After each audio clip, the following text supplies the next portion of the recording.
We provide you the platform to turn your dreams into reality. Give wings to your aspirations with KR Mangalam University. और एक और बड़ी खबर जो इस वक्त आ रही है, पाकिस्तान ने दिल्ली पर हमले के लिए दागी थी शाहीन बैलिस्टिक मिसाइल।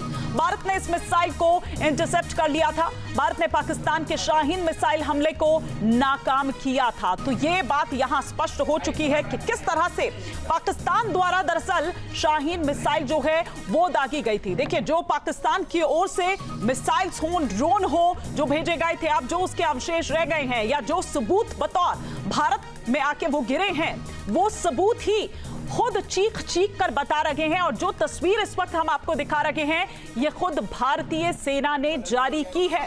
आप देख सकते हैं इसमें शाहीन लिखा हुआ, ये पाकिस्तान की ओर से दागी गई थी, लेकिन भारत ने पहले ही पाकिस्तान के इस शाहीन मिसाइल हमले को नाकाम कर दिया।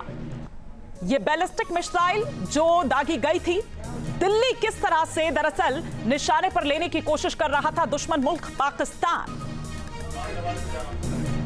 ये तस्वीर हम जो आपको दिखा रहे हैं, ये दरअसल सेना द्वारा खुद जारी की गई है, लेकिन भारत ने इससे पहले ही कि ये अपने नाकाम हमलों को, जो उनके इरादे हैं उनको वो सक्सेसफुल कर पाते, उससे पहले ही इंटरसेप्ट कर लिया गया। इस पर और विस्तार से हम जानकारी लेते हैं। राहुल डबास हमारे सहयोगी हमारे साथ जुड़ चुके हैं। राहुल, खुद चीख चीख कर ये सबूत ये बता रहे हैं कि पाकिस्तान ने क्या किया था।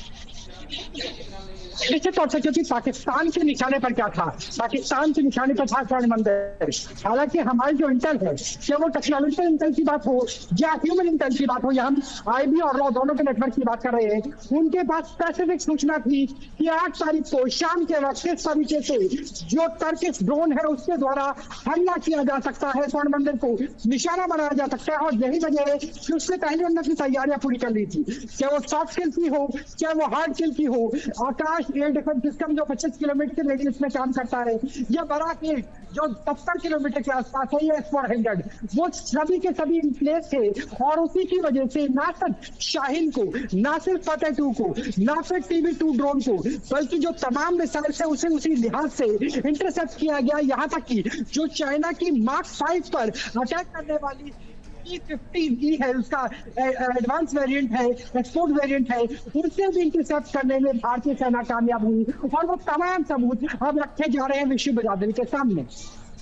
बिल्कुल, लेकिन तस्वीर हम यहाँ पर दिखा रहे हैं कि देखिए किस तरह से जो शाहीन मिसाइल है उस हमले को नाकाम कर दिया, किस तरह से जो उसके तमाम मंत्री हैं, नेता हैं। राहुल अब्बास, आपने समय समय पर सुना गौरी, शाहीन और इस तरह के जो मिसाइलों के नाम लेकर वो हमला करने की यहाँ पर बात करते थे।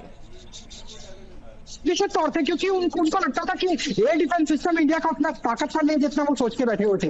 वो गौरी की बात करते थे, शाहीन की बात करते थे, फतेह की बात करते थे, वो तमाम ऐसे आक्रांता जिन्होंने सबसे पहले पाकिस्तान को निशाना बनाया। लेकिन कट्टरपंथी सोच है कि उन्हीं के नाम पर ही पाकिस्तान ने अपनी मिसाइलों का नाम भी रखा है।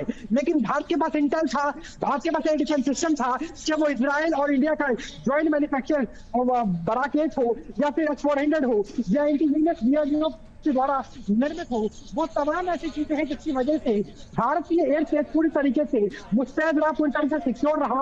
और इसी की वजह से पाकिस्तान के तमाम मिसाइलें हिट नहीं कर पाई, चाहे वो निशाना लगभग 250 किलोमीटर दूर राजधानी दिल्ली हो, या फिर लगभग 20 किलोमीटर दूर स्वर्ण मंदिर। जी बिल्कुल, आपने ठीक कहा राहुल डबास, क्योंकि पाकिस्तान ये अंदाजा नहीं लगा पाया कि भारत की दरअसल कितनी जबरदस्त तैयारी है। आप कोई भी हमला उधर से करिए, लेकिन वो सक्सेसफुल नहीं हो पाएगा, ये अंदाजा बिल्कुल नहीं था उसे। देखिए, पाकिस्तान को अंदाजा नहीं था। पाकिस्तान सोच के बैठा हुआ था कि चाइनीज वेपन काम करेंगे। पाकिस्तान सोच के बैठा हुआ था कि H-29 जो उनका एडवांस एयर डिफेंस सिस्टम है वो काम करेगा, लेकिन वो पूरी तरह से नष्ट-नाबूद हो गया जब भारत की तरफ से ड्रोन अटैक किया गया। पाकिस्तान ये सोच के बैठा हुआ था कि जो पाकिस्तान को मिली हुई JF-17 है, उसके भी ब्लॉक 3 से चलने वाली मिसाइल है, जिसकी रेंज लगभग 125 किलोमीटर है, यानी हम E-15 के एक्सपोर्ट वेरिएंट की बात करें वो काम करेगी, लेकिन वो भी नष्ट-नाबूद कर दी गई। तो पाकिस्तान को अंदाजा ही नहीं था कि भारतीय एयर डिफेंस सिस्टम सिस्टम कैसे काम करती है।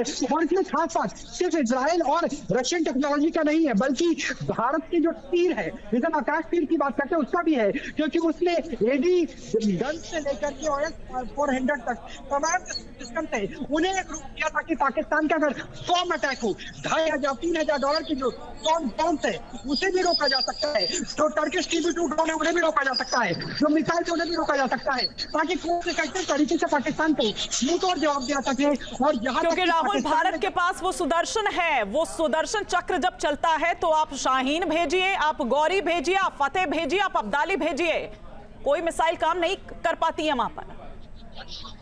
देखिए, सुदर्शन चक्र हर बार चलाने की जरूरत नहीं पड़ती, सुदर्शन चक्र ब्रह्मास्त्र पे चलाने की जरूरत पड़ती है। अगर पाकिस्तान के सस्ते ड्रोन आएंगे $2,500-3,000 के, उसके लिए हमें करोड़ों डॉलर के सुदर्शन चक्र को एक्टिव करने की जरूरत ही नहीं है। और पाकिस्तान ये भी समझ गया था कि ये तो सिर्फ अपनी वानगी है। 10 बार की 38 मिनट में पाकिस्तान के तरफ से फोन आता है भारत के पास, और ये कहा जाता है कि हम सीज फायर करना चाहते हैं। पाकिस्तान को अंदाजा हो गया था कि सिर्फ 3 घंटे के अंदर जब 15 ब्रह्मोस मिसाइल दागी जाती है तो क्या हालत हो जाती है। और पाकिस्तान के पास इंटेल थी कि भारत की तरफ से संभावना है कि हम मिसाइल के जरिए निश्चित तौर पर जो पाकिस्तान का सबसे मेन पोर्ट है कराची बंदरगाह, उसे निशाना बनाया जा सकता है। और उसके अगर फ्यूल टैंक्स को, उसके बंदरगाह को अगर मिसाइल के जरिए निशाना बनाया जाता है, ब्रह्मोस के जरिए निशाना बनाया जाता है, तो पाकिस्तान का कोई भी डिफेंस सिस्टम उसे रोकने में नाकाफी साबित होगा। बिल्कुल राहुल, फिलहाल बहुत शुक्रिया इस तमाम जानकारी के लिए आपका। न्यूज नेशन अब व्हाट्सएप पर खबरों की ताजा अपडेट के लिए न्यूज नेशन के इस QR कोड को स्कैन करें।